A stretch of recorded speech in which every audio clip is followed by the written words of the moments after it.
Saudara-saudaraku yang dikasihi oleh Tuhan Yesus, selamat pagi.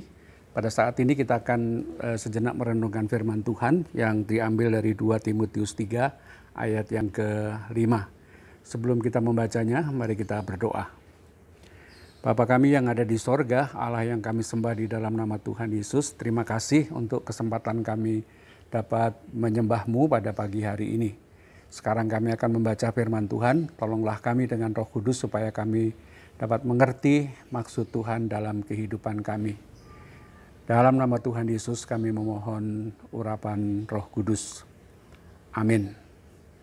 Saudara-saudara, bagian Alkitab yang akan kita baca pada saat ini adalah terambil dari 2 Timotius 3 ayat 5 bagian A. 2 Timotius 3 ayat yang ke-5, bagian dari nasihat Rasul Paulus kepada Timotius. Secara lahiriah mereka menjalankan ibadah mereka, tetapi pada hakikatnya mereka memungkiri kekuatannya. Renungan pagi ini saya beri judul Makna Ibadah. 2000 tahun yang lalu, saudara-saudara, Paulus menasihati Timotius agar waspada terhadap keadaan manusia pada hari-hari terakhir. Di masa itu akan datang masa yang sukar, yaitu menjelang kedatangan Tuhan Yesus yang kedua yang semakin dekat.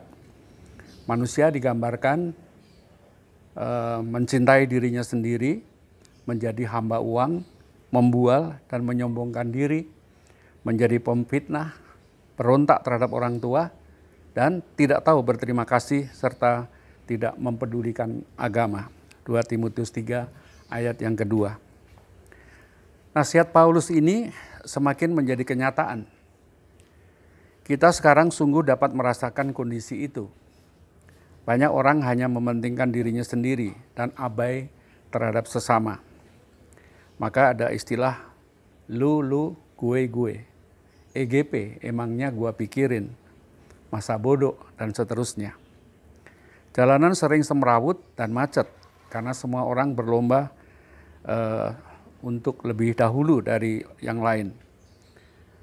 Tidak memperhatikan aturan lalu lintas sehingga terjadi kemacetan di mana-mana. Orang yang mau naik bis atau naik kereta tidak mau antri. Mereka saling berebut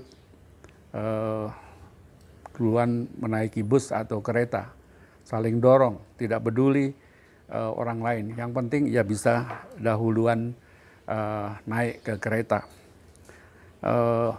Kita juga melihat kondisi-kondisi sekarang di masa pandemi ini, orang yang seharusnya memakai masker ternyata juga tidak memakai masker dan seterusnya.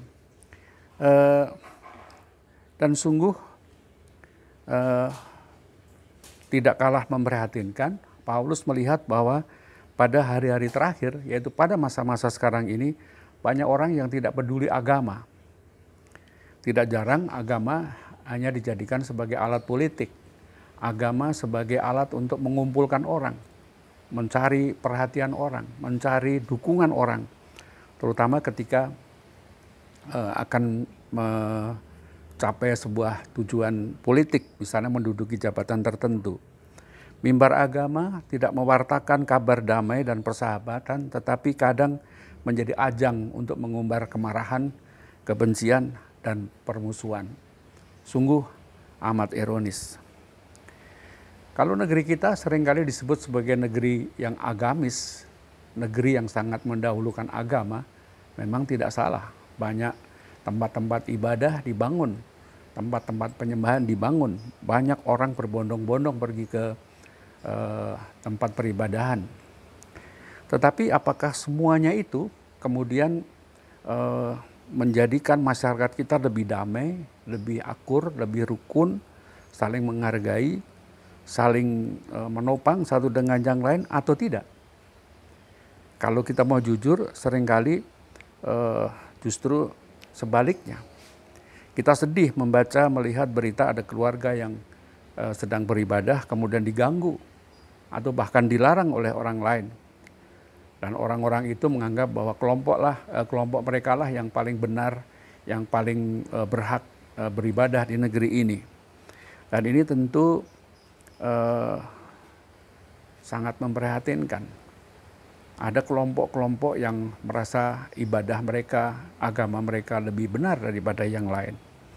Nah, mungkin ini kondisi-kondisi atau sikap semacam itu yang sering disebut atau yang disebut oleh Rasul Paulus di dalam suratnya, secara lahiriah mereka menjalankan ibadah mereka. Secara lahiriah orang-orang beribadah, tetapi pada hakikatnya mereka memungkiri kekuatannya.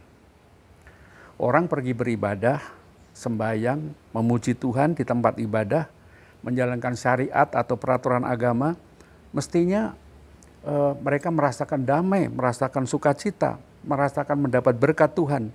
Dan kemudian berkat itu kemudian disalurkan, dibagikan kepada orang lain, sehingga orang lain itu juga mengalami damai, mengalami sukacita, mengalami keadaan yang rukun satu dengan yang lain. Saudara-saudara, pada zaman Tuhan Yesus, dia juga mengkritik kehidupan ahli-ahli Taurat dan orang-orang Farisi.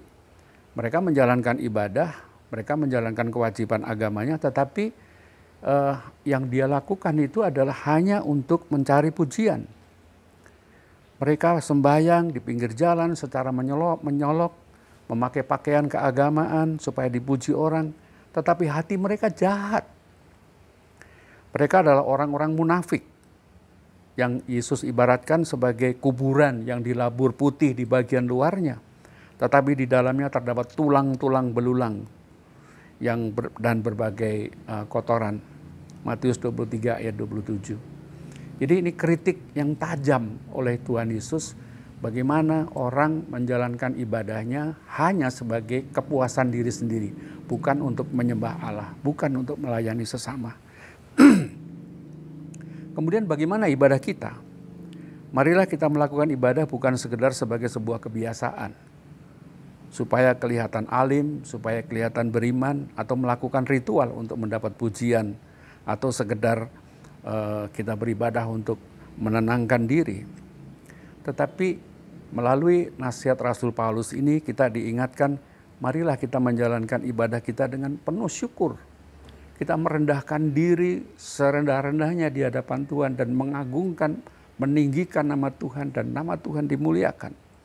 Dan melalui penyembahan itu kita mendapatkan berkat. Melalui ibadah kita itu kita mendapatkan damai di dalam hati kita dan kemudian membagikan damai yang kita peroleh dari Tuhan itu kepada sesama kita. Tidak boleh dilupakan saudara-saudara, ibadah kita tidak hanya dibatasi di ruang-ruang ibadah atau di dalam kamar-kamar yang tertutup. Tetapi ibadah kita justru dilakukan di tengah-tengah dunia, di tengah-tengah masyarakat, melalui aktivitas hidup dan pelayanan kita. Kita diingatkan oleh Tuhan melalui Rasul Paulus di dalam suratnya di Roma 12 ayat 1. Rasul Paulus katakan kepada jemaat di Roma, supaya kamu mempersembahkan tubuhmu sebagai persembahan yang hidup, yang kudus, dan yang berkenan kepada Allah. Itu adalah ibadahmu yang sejati. Jadi ibadah yang sejati, ibadah yang sungguh-sungguh adalah ibadah yang mempersembahkan seluruh kehidupan kita, seluruh tubuh kita, seluruh karya kita di tengah-tengah masyarakat. Kita memberikan yang terbaik untuk Tuhan melalui pelayanan kita kepada sesama kita. Dan itulah ibadah kita. Ritual kita penting, kita pergi ke gereja penting, kita berdoa penting, tetapi juga yang tidak kalah pentingnya adalah menjalankan iman, menjalankan apa yang kita lakukan di dalam gereja itu di tengah-tengah masyarakat. Dan Paulus katakan itu adalah ibadah yang sejati. Ibadah yang sejati adalah memberikan tubuh, mempersembahkan hidup yang terbaik bagi hormat dan kemuliaan nama Tuhan kepada sesama kita. Kiranya Roh Kudus menolong kita supaya kita mampu beribadah dengan benar di tengah-tengah dunia. Tuhan berkati. Amin. Mari kita berdoa saudara-saudara.